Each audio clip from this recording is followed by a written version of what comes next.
जहांगीरपुरी की जिन गलियों में बुलडोजर चला, अवैध निर्माण के खिलाफ जबरदस्त एक्शन हुआ। जिन गलियों में हंगामा हुआ, भारी शोर शराबा हुआ। सुरक्षा बलों के घेरे में वो गलियां अभी शांत हैं, लेकिन इस पर सियासत लगातार सुलग रही है।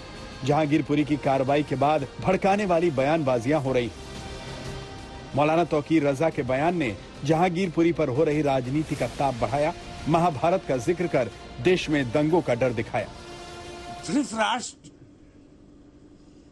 की वजह से ही अगर धृतराष्ट्र अंधे और बहरे न बने रहे होते और वो तमाम बेईमानी न देखते रहे होते तो महाभारत न हुई होती।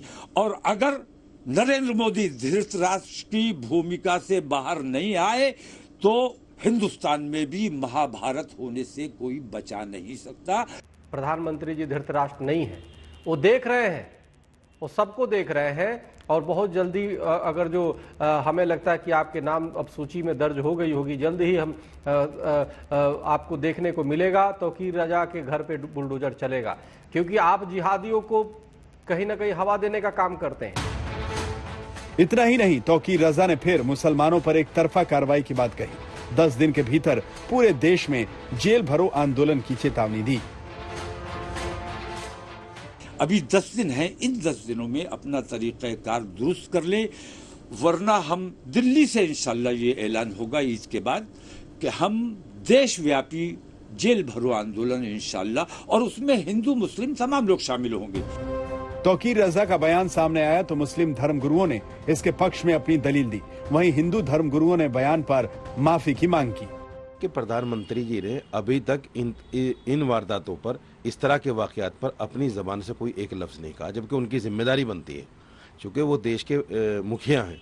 देश के मुखिया होने के नाते प्रधानमंत्री की जिम्मेदारी है, जैसे उन्होंने गाय पर बयान दिया था, मॉब लिंचिंग पर बयान दिया था, तो ऐसे ही इनको बयान देना चाहिए कि जो लोग रामनवमी के जुलूस में या जो लोग शोभा यात्रा में इस तरह की तलवारें, बर्छियां और कट्टे लेकर निकलते हैं, उनको ऐसा नहीं करना चाहिए। जो जिहादी मानसिकता के लोग हैं उनकी हार होगी।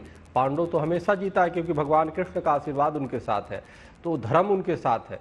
तो इसलिए आप इस तरह की देश में न माहौल खराब करिए। और दूसरी, प्रधानमंत्री को धृतराष्ट्र जो आपने कहा है, देश से क्षमा मांगिए। और गृह युद्ध की जो बात और महाभारत की बात कही है, उसके लिए भी क्षमा मांगिए देश से। तौकीर रजा के बयान पर सियासत भड़की तो समाजवादी पार्टी सांसद शफीकुर रहमान बर्क ने इसे आगे बढ़ाया। जहांगीरपुरी में हुई कार्रवाई पर सवाल उठाया।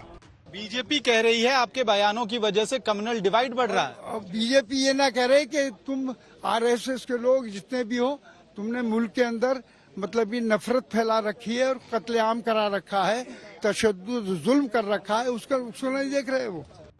पहले हिंसा पर सियासत हुई, फिर बुलडोजर एक्शन पर हंगामा मचा और अब पूरे देश की पॉलिटिक्स में जहांगीरपुरी को सियासी अखाड़े में तब्दील कर दिया है। जहांगीरपुरी को लेकर भड़काऊ बयान आते ही बीजेपी ने जवाब दिया, कानून तोड़ने वालों पर कार्रवाई की बात कही। जो कानून तोड़ने वाले लोग हैं, जो टेररिस्ट हैं, जिनको अमन चैन पसंद नहीं है, उनके लिए जेलों में हमेशा स्वागत होता है। हमारी सरकार पूरी तरह से तैयार है, हम कड़ी कार्रवाई करेंगे। योगी सरकार के मंत्री ऐसी बयानबाजी पर सवाल उठा रहे हैं। ऐसे बयानों को माहौल खराब करने की साजिश बता रहे हैं।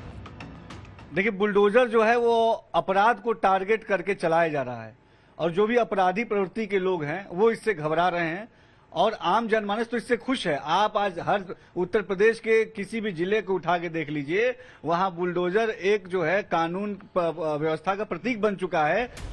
बहरहाल अब बुलडोजर पर आर पार की लड़ाई जारी है और भड़काऊ बयानों को लेकर सियासत भारी है।